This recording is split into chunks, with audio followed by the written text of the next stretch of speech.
Welcome to the Sagebrush Trail. Stories of the West, from the prairies to the Yukon. I'm Mardell, reading Riders of the Purple Sage by Zane Grey.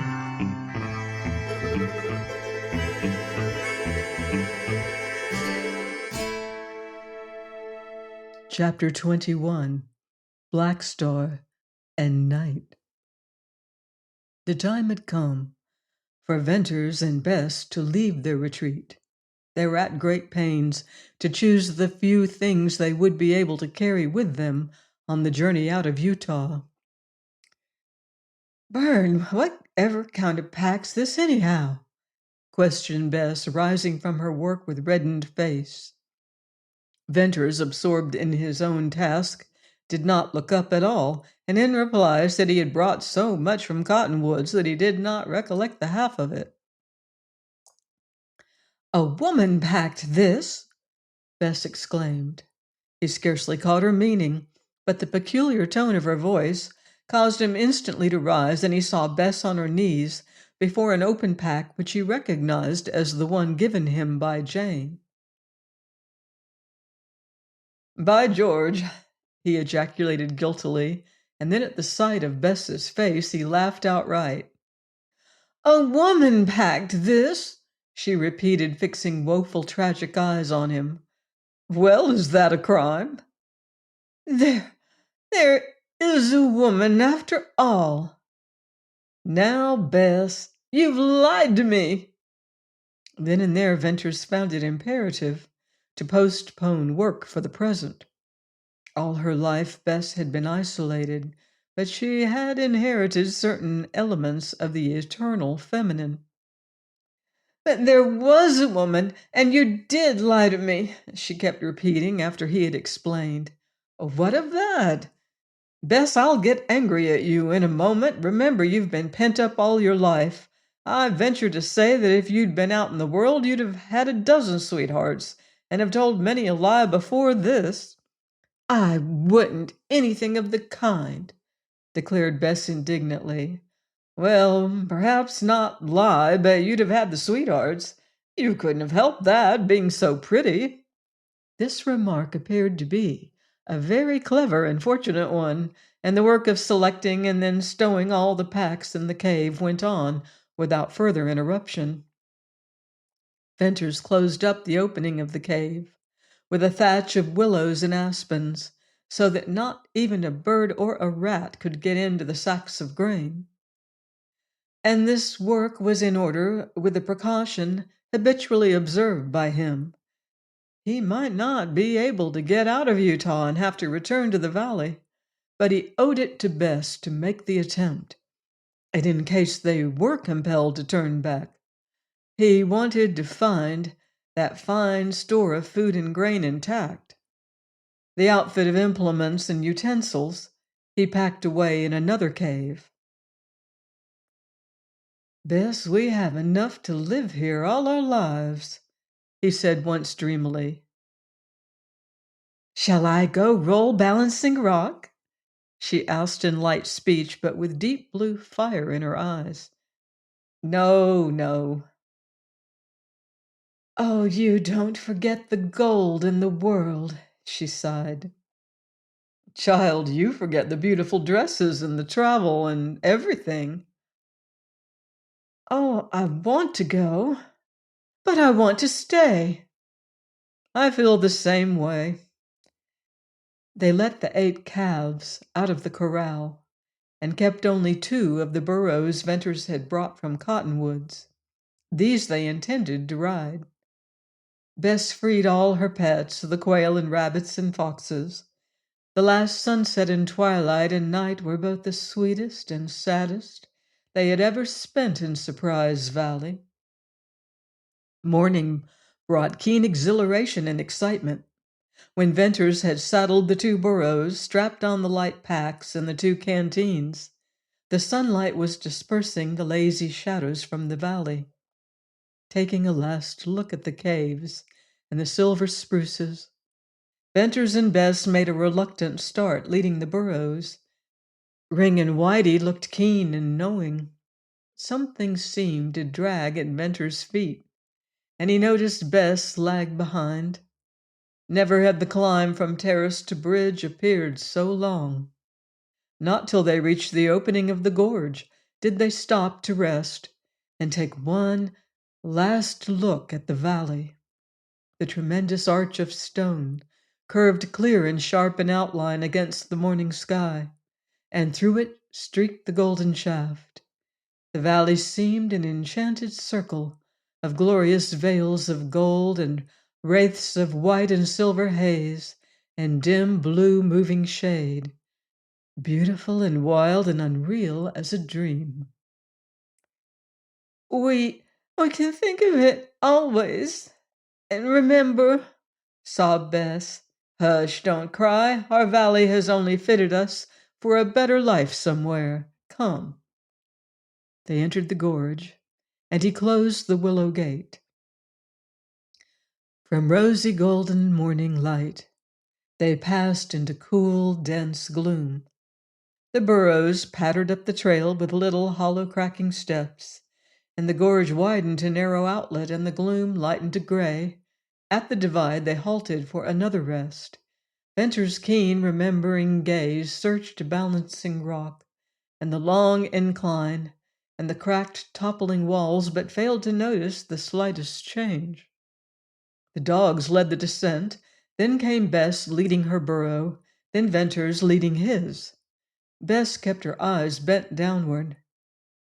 Venters, however, had an irresistible desire to look upward at balancing rock. It had always haunted him, and now he wondered if he were really to get through the outlet before the huge stone thundered down. He fancied that would be a miracle. Every few steps he answered to the strange, nervous fear and turned to make sure the rock still stood like a giant statue. And as he descended, it grew dimmer in his sight. It changed form, it swayed, it nodded darkly, and at last, in his heightened fancy, he saw it heave and roll, as in a dream when he felt himself falling yet knew he would never fall. So he saw this long-standing thunderbolt of the little stone men plunge down to close forever the outlet to deception past. And while he was giving way to unaccountable dread imaginations, the descent was accomplished without mishap. "Ah, I'm glad that's over," he said, breathing more freely. "I hope I'm by that hanging rock for good and all.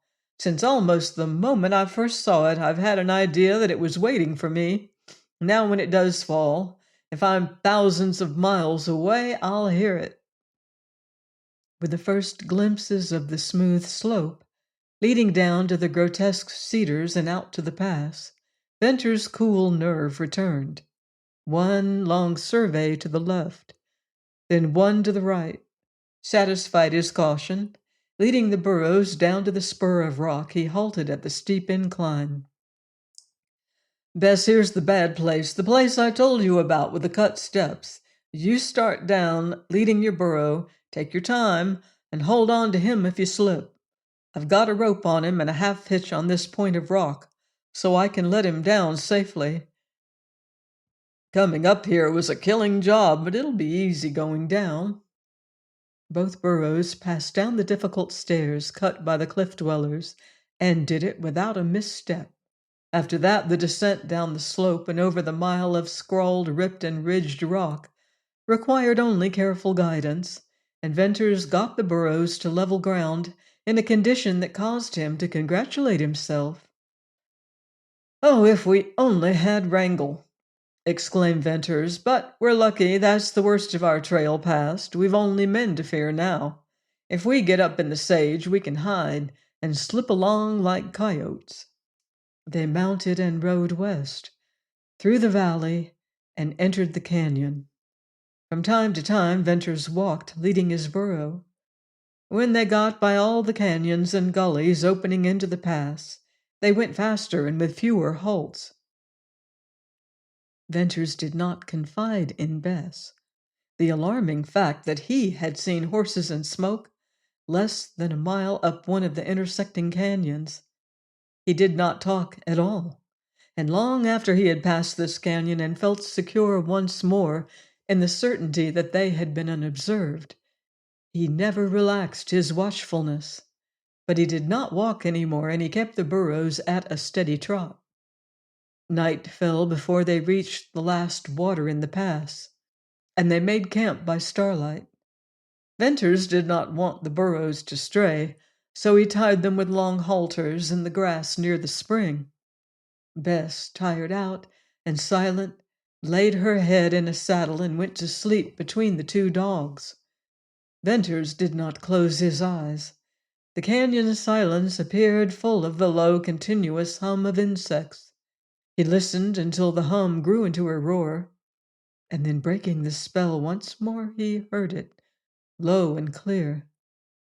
He watched the stars and the moving shadows, and always his glance returned to the girl's dimly pale face, and he remembered how white and still it had once looked in the starlight. And again stern thought fought his strange fancies. Would all his labor and his love be for naught? Would he lose her after all? What did the dark shadow around her portend? Did calamity lurk on that long upland trail through the sage?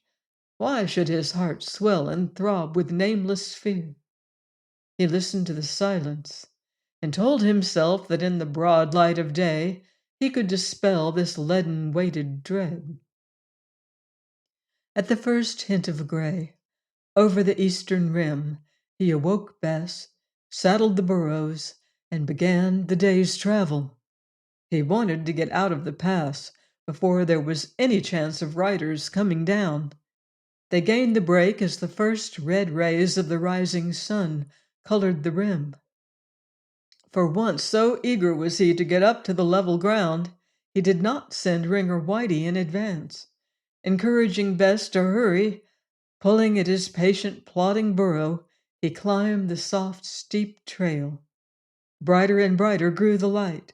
He mounted the last broken edge of rim to have the sun-fired purple sage slope burst upon him as a glory.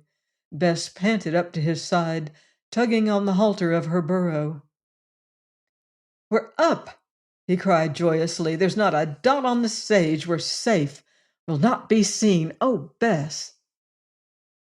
Ring growled and sniffed the keen air and bristled.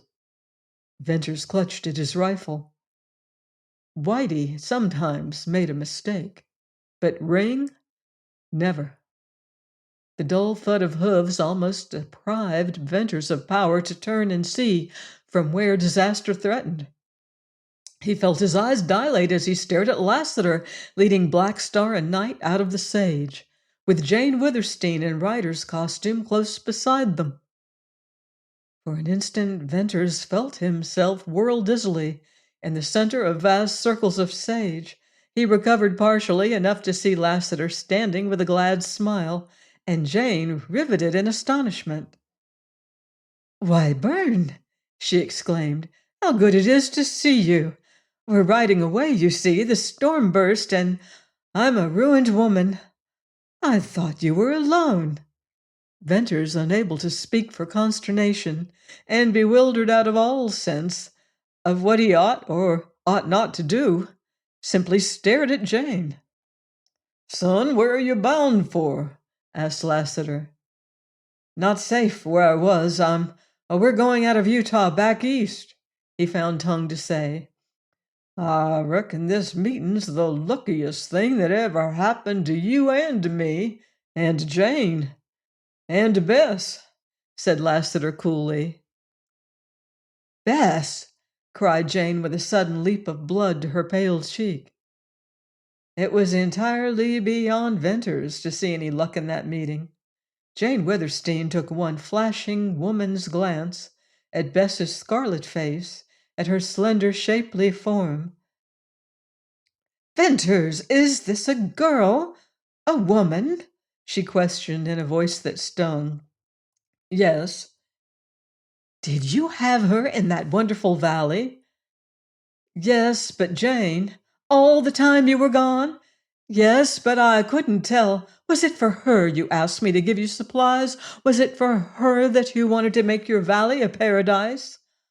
Oh, Jane, answer me. Yes. Oh, you liar! And with these passionate words, Jane Withersteen succumbed to fury. For the second time in her life, she fell into the ungovernable rage that had been her father's weakness. And it was worse than his, for she was a jealous woman, jealous even of her friends. As best he could, he bore the brunt of her anger. It was not only his deceit to her that she visited upon him, but her betrayal by religion and by life itself. Her passion, like fire at white heat, consumed itself in little time. Her physical strength failed, and still her spirit attempted to go on in magnificent denunciation of those who had wronged her. Like a tree cut deep into its roots, she began to quiver and shake, and her anger weakened into despair, and her ringing voice sank into broken, husky whisper. Then, spent and pitiable, upheld by Lassiter's arm, she turned and hid her face in Black Star's mane. Numb as Venters was, when at length Jane Withersteen lifted her head and looked at him, yet he suffered a pang. Jane, the girl is innocent, he cried. Can you expect me to believe that? She asked with weary, bitter eyes. I'm not that kind of a liar, and you know it. If I lied, if I kept silent when honor should have made me speak, it was to spare you. I came to Cottonwoods to tell you, but I couldn't add to your pain. I intended to tell you I had come to love this girl, but Jane, I haven't forgotten how good you were to me. I haven't changed at all toward you. I prize your friendship as I always have, but however it may look to you, don't be unjust. The girl is innocent. Ask Lassiter. Jane, she's just as sweet and innocent as little Fay, said Lassiter. There was a faint smile upon his face and a beautiful light. Venters saw and knew that Lassiter saw how Jane Withersteen's tortured soul wrestled with hate, and through it, with scorn, doubt, suspicion, and overcame all. Byrne, if in my misery I accused you unjustly, I crave forgiveness, she said. I'm not what I once was. Tell me, who is this girl? Jane, she's Old Ring's daughter and his masked rider. Lassiter will tell you how I shot her for a rustler. Saved her life, all the story. It's a strange story, Jane, as wild as the sage, but it's true. True as her innocence. That you must believe. Oldring's masked rider? Oldring's daughter? Exclaimed Jane. And she's innocent? You ask me to believe much. If this girl is what you say, how could she be going away with the man who killed her father? Why did you tell her that? Cried Venters passionately. Jane's question had roused Bess out of stupefaction. Her eyes suddenly darkened and dilated. She stepped toward Venters and held up both hands as if to ward off a blow. Did you kill Oldring? I did, Bess, and I hate myself for it, but you know I never dreamed he was your father. I thought he'd wronged you. I killed him when I was madly jealous. For a moment, Bess was shocked into silence. But he was my father, she broke out at last. And now I must go back. I can't go with you. It's all over. That beautiful dream. Oh, I knew it couldn't come true. You can't take me now. If you'll forgive me, Bess, it'll all come right in the end, implored Venters. It can't be right. I'll go back. After all, I loved him. He was good to me. I can't forget that. If you go back to Oldring's men, I'll follow you, and then they'll kill me, said Venters hoarsely. Oh, no, Byrne, you'll not come. Let me go. It's best for you to forget me. I've brought you only pain and dishonor. She did not weep, but the sweet bloom and life died out of her face. She looked haggard and sad, all at once stunted, and her hands dropped listlessly, and her head drooped in slow, final acceptance of a hopeless fate. "Jane! Look there!" cried Venters in despairing grief. "Need you have told her? Where was all your kindness of heart? This girl has had a wretched, lonely life, and I'd found a way to make her happy. You've killed it. You've killed something sweet and pure and hopeful just as sure as you breathe." "Oh, Bern, it was a slip. Oh, I never thought," replied Jane. "How could I tell she didn't know?" Lassiter suddenly moved forward, and with the beautiful light on his face now strangely luminous, he looked at Jane and Venters, and then let his soft, bright gaze rest on Bess. "Well, I reckon you've all had your say, and now it's Lassiter's turn. Why, I was just praying for this meeting. Bess, just look here." Gently he touched her arm and turned her to face the others, and then outspread his great hand to disclose a shiny, battered gold locket. "Open it," he said with a singularly rich voice. Bess complied, but listlessly. "Jane Venters, come closer," went on Lassiter. "Take a look at the picture. Don't you know the woman?" Jane, after one glance, drew back. "Millie Erne!" she cried wonderingly. Venters, with tingling pulse, with something growing on him, recognized in the faded miniature portrait the eyes of Millie Erne. "Yes, that's Millie," said Lassiter softly. "Bess, did you ever see her face? Now look hard, with all your heart and soul." "The eyes seem to haunt me," whispered Bess. "Oh, I can't remember. They're eyes of my dreams, but—" Lassiter's strong arm went round her, and he bent his head. "Child, I thought you'd remember her eyes. They're the same beautiful eyes you'd see if you looked in a mirror or a clear spring. They're your mother's eyes. You are Millie Erne's child. Your name is Elizabeth Erne. You're not Oldring's daughter. You're the daughter of Frank Erne, a man once my best friend. Look, now here's his picture beside Millie's. He was handsome, as fine and gallant a Southern gentleman as I ever seen. Frank came of an old family. You come of the best blood, lass, and blood tells." Bess slipped through his arm to her knees and hugged the locket to her bosom and lifted wonderful, yearning eyes. It can't be true." "Thank God, lass, it is true," replied Lassiter. "Jane and Bern here, they both recognize Millie. They see Millie in you. They're so knocked out they can't tell you, that's all." "Who are you?" whispered Bess. "I reckon I'm Millie's brother and your uncle. Uncle Jim, ain't that fine?" "Oh, I can't believe. Don't raise me, Bern. Let me kneel. I see truth in your face, in Miss Withersteen's. But let me hear it all on my knees. Tell me how it's true."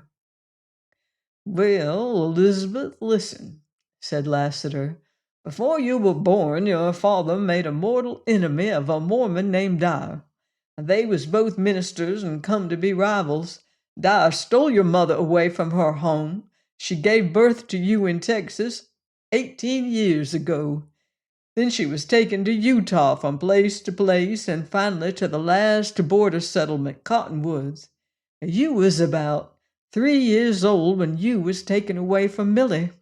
She never knew what had become of you, but she lived a good while hoping and praying to have you again.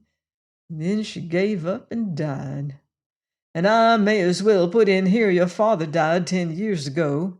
Well, I spent my time tracing Millie, and some months back I landed in Cottonwoods, and just lately I learned all about you.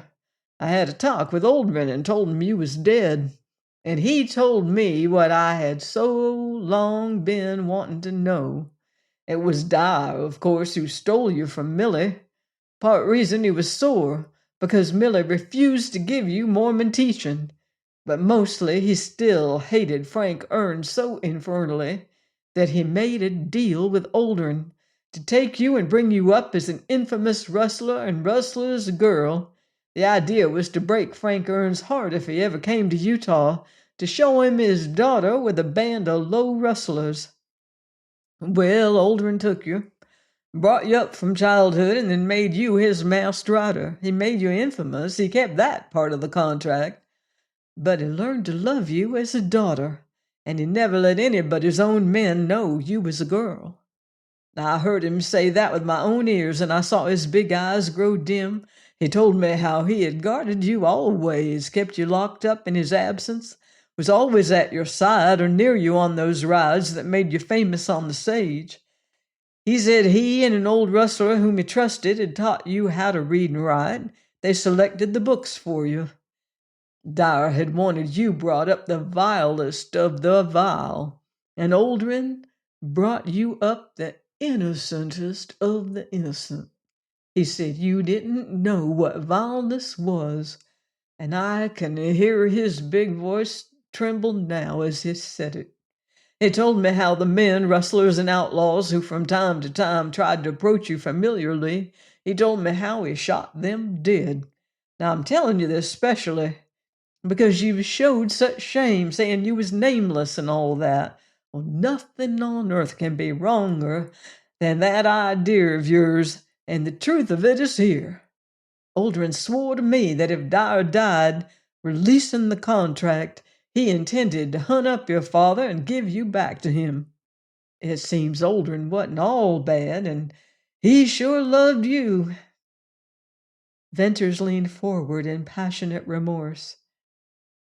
Oh, Bess, I know Lassiter speaks the truth, for when I shot Oldring, he dropped to his knees and fought with unearthly power to speak, and he said, Man, why didn't you wait? Bess was, and then he fell dead, and I've been haunted by his look and words. Oh, Bess, what a strange, splendid thing for Oldring to do. It all seems impossible. But, dear, you really are not what you thought. Elizabeth Erne, cried Jane Witherstein, I loved your mother, and I see her in you.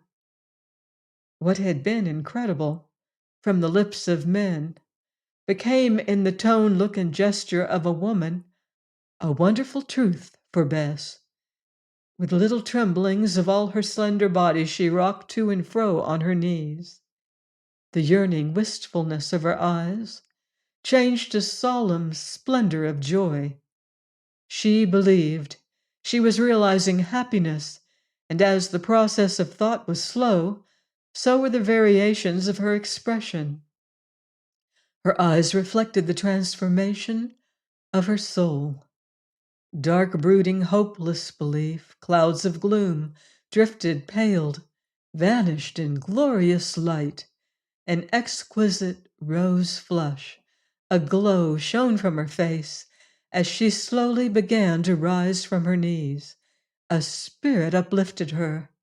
All that she had held as base dropped from her. Venters watched her in a joy too deep for words.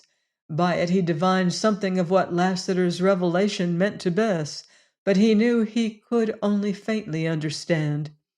That moment when she seemed to be lifted by some spiritual transfiguration was the most beautiful moment of his life. She stood with parted, quivering lips, with hands tightly clasping the locket to her heaving breast. A new consciousness, a pride of worth, dignified the old, wild, free grace and poise. Uncle Jim, she said tremulously with a different smile from any Venters had ever seen on her face. Lassiter took her into his arms. I reckon it's powerful fine to hear that, replied Lassiter unsteadily. Venters, feeling his eyes grow hot and wet, turned away and found himself looking at Jane Withersteen. He had almost forgotten her presence. Tenderness and sympathy were fast hiding traces of her agitation.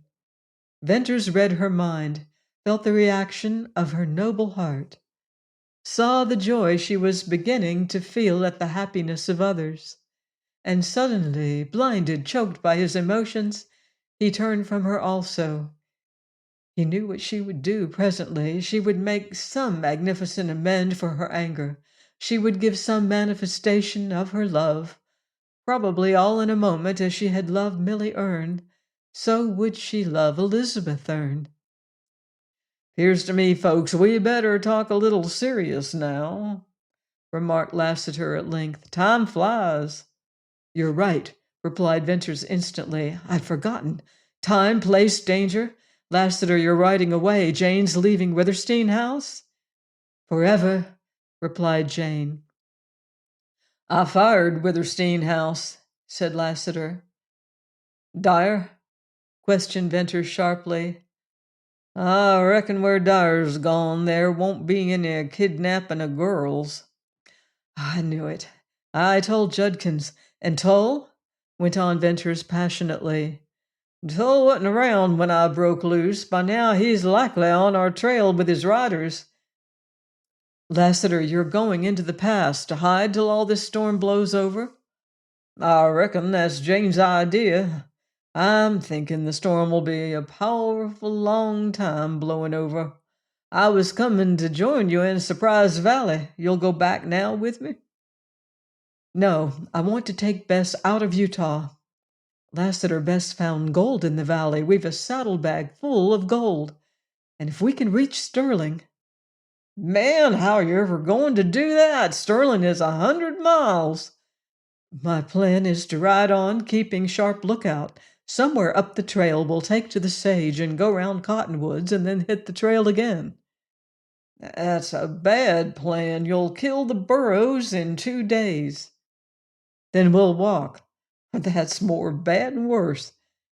Better go back down the pass with me." "Lassiter, this girl has been hidden all her life in that lonely place," went on Venters. "Oldring's men are hunting me. We'd not be safe there any longer. Even if we would be, I'd take this chance to get her out. I want to marry her. She shall have some of the pleasures of life, see cities and people. We've gold, we'll be rich. My life opens sweet for both of us, and by heaven, I'll get her out or lose my life in the attempt." "I reckon if you go on with them burros, you'll lose your life all right. Tull will have riders all over the sage. You can't get out on them burros. It's a fool idea. That's not doing best by the girl. Come with me and take chances on the rustlers." Lassiter's cool argument made Venters waver, not in determination to go, but in hope of success. "Bess, I want you to know, Lassiter says the trip's almost useless now, and I'm afraid he's right. We've got about 1 chance in 100 to go through. Shall we take it? Shall we go on?" "We'll go on," replied Bess. "That settles it, Lassiter." Lassiter spread wide his hands as if to signify he could do no more, and his face clouded. Venters felt a touch on his elbow. Jane stood beside him with a hand on his arm. She was smiling. Something radiated from her, and like an electric current accelerated the motion of his blood. "Byrne, you'd be right to die rather than not take Elizabeth out of Utah. Out of this wild country. You must do it. You'll show her the great world with all its wonders. Think how little she has seen. Think what delight is in store for her. You have gold. You will be free. You will make her happy. What a glorious prospect. I share it with you. I'll think of you, dream of you, pray for you. Thank you, Jane, replied Venters, trying to steady his voice. It does look bright. Oh, if only we were across that wide open waste of sage. Burn the trip's as good as made. It'll be safe, easy. It'll be a glorious ride, she said softly. Venters stared. Had Jane's troubles made her insane? Lassiter, too, acted queerly all at once, beginning to turn his sombrero round in hands that actually shook. You are a rider? She is a rider.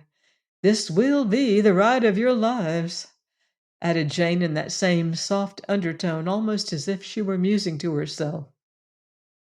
Jane, he cried. I give you Black Star and Night. Black Star and Night, he echoed. It's done. Lassiter, put our saddlebags on the burros. Only when Lassiter moved swiftly to execute her bidding did Venter's clogged brain grasp at literal meanings. He leaped to catch Lassiter's busy hands. No, no, what are you doing? He demanded in a kind of fury. I won't take her racers. What do you think I am? It'd be monstrous. Lassiter, stop it, I say. You've got to save her. You've miles and miles to go. Tulla's trailing you. They're rustlers in the pass. Give me that saddlebag. Son, cool down, returned Lassiter in a voice he might have used to a child. But the grip with which he tore away Venter's grasping hands was that of a giant. Listen, you fool boy, Jane sized up the situation. The burrors'll do for us. We'll sneak along and hide. I'll take your dogs and your rifle. Why, it's the trick. The blacks are yours, and sure as I can throw a gun, you're going to ride safe out of the sage. Jane, stop him. Please stop him, gasped Venters. I've lost my strength. I can't do anything. This is hell for me. Can't you see that? I've ruined you. It was through me you lost all. You've only Black Star and Night left. You love those horses. Oh, I know how you must love them now, and you're trying to give them to me to help me out of Utah to save the girl I love? That will be my glory. Then in the white-wrapped face and the unfathomable eyes, Venters saw Jane Withersteen in a supreme moment. The moment was one wherein she reached up to the height for which her noble soul had ever yearned. He, after disrupting the calm tenor of her piece, after bringing down on her head the implacable hostility of her churchmen, after teaching her a bitter lesson of life, he was to be her salvation, and he turned away again, this time shaken to the core of his soul. Jane Withersteen was the incarnation of selflessness. He experienced wonder and terror, exquisite pain and rapture. What were all the shocks life had dealt him compared to the thought of such loyal and generous friendship? And instantly, as if by some divine insight, he knew himself in the remaking, tried, found wanting, but stronger, better, surer. And he wheeled to Jane Withersteen, eager, joyous, passionate, wild, exalted. He bent to her. He left tears and kisses on her hands.